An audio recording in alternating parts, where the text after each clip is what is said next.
Assalamualaikum warahmatullahi wabarakatuh. Alhamdulillah, tadi sudah video ke-1 ya. Sekarang akan saya lanjutkan kepada yang fase Madinah yang berlangsung 10 tahun tadi, yang sudah saya jelaskan pada awal video tadi yang pertama. Baik, langsung saja pada pembahasan. Pada pembahasan kali ini pada fase Madinah, Rasulullah Shallallahu Alaihi Wasallam setelah tadi dari Habasyah ya, Rasulullah memerintahkan untuk pengikutnya Rasulullah tadi untuk dakwah ke Madinah, dan juga orang Islam yang menetap di Mekah, yaitu hanya Rasulullah dan Abu Bakar, hingga tidak lamanya Rasulullah mendapat wahyu, yaitu perintah dari Allah, yaitu malaikat Jibril yang menemui Rasulullah langsung. Entah itu menemui Rasulullah langsung atau tidak, saya kurang tahu. Yaitu yang intinya malaikat Jibril yang menemui Rasulullah untuk menyampaikan bahwa ada kaum Quraisy yang ingin membunuh Rasulullah dengan segerombolannya, dan Rasulullah pun diperintahkan untuk hijrah juga ke Madinah. Dan pada saat itu Rasulullah Shallallahu Alaihi Wasallam, singkat cerita, datang ke Madinah.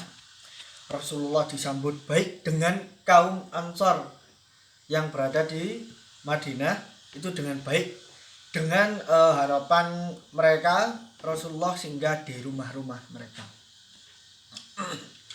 Pada langkah pertama ini Rasulullah Shallallahu Alaihi Wasallam membangun sebuah masyarakat baru, yaitu Rasulullah membangun masjid, di mana masjid itu tidak digunakan untuk sholat semata-mata, tidak untuk beribadah semata-mata, yaitu Rasulullah membangun masjid untuk sekolah, juga untuk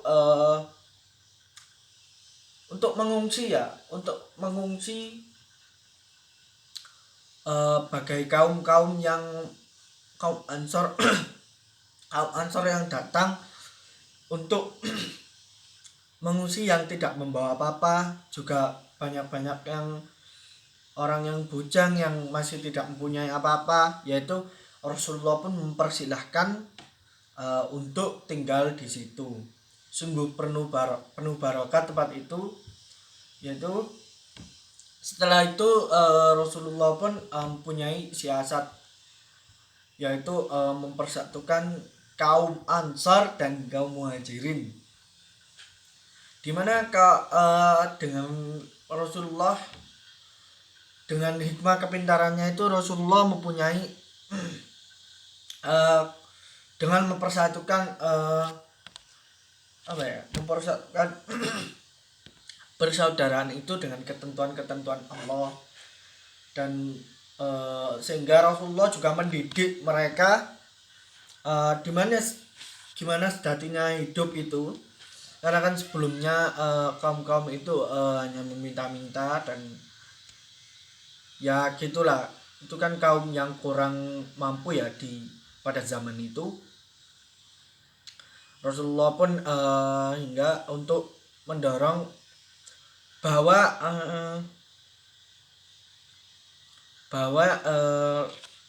kita untuk saling mengingatkan sesama, saling menafkahi, saling memberi juga. Dan pada saat itu juga Rasulullah untuk mencegah kaum itu untuk tidak meminta-minta lagi. Singkat cerita, Rasulullah pada langkah kedua Rasulullah membuat janji kepada pihak-pihak Yahudi, membuat perjanjian kepada pihak Yahudi. Pada saat itu yang dekat dengan kota Madinah, yang tetanggaan sama Madinah itu yaitu Yahudi itu. Padahal Yahudi itu sangat kesal sebenarnya dengan kaum Islam, umat Islam, yaitu tapi orang Yahudi itu tidak berani untuk menampakkannya ke hadapan Rasulullah langsung, yaitu hanya dan akhirnya Rasulullah pun membuat perjanjian, yaitu mungkin ada 12 perjanjiannya, yang 12 butir perjanjian. Tapi ini yang paling penting di untuk pasukan Madinah juga dengan kaum Yahudi. Dan akhirnya kaum Yahudi pun bersetuju dengan perjanjian itu. Contohnya satu perjanjiannya yaitu orang Yahudi dengan umat Islam yaitu harus saling menghargai agamanya. Orang Yahudi juga harus saling menafkahi. Terus juga mereka harus tidak saling memusuhi. Terus kita harus mencegah dalam siapa yang ingin merusak perjanjian ini. Kita orang Madinah sama Yahudi ini saling bersatu untuk melawan orang yang itu. Dan perjanjian ini tidak boleh dilanggar kecuali untuk orang yang zalim dan batil. Orang-orang yang welek pokoknya. Dalam perjanjian itu dengan seakan-akan zaman jahiliyah, zaman itu semakin cair, semakin hilang, dan Islam pun semakin kuat. Dan pada akhirnya langsung untuk tahap ketiga, yaitu pada harta rampasan perang, yaitu pada kafilah yang datang dari Syam untuk ke Mekah, yaitu pedagang, yaitu kan emang musuhnya pada saat itu kesempatan pasukan Madinah untuk memberi pukulan kepada kafilah itu, dan akhirnya banyak pedagang itu jumlah emas, makanan semuanya, yaitu, dan pada saat akhirnya semua harta dan rampasan perang itu diberikan kepada orang-orang yang kurang mampu di Madinah.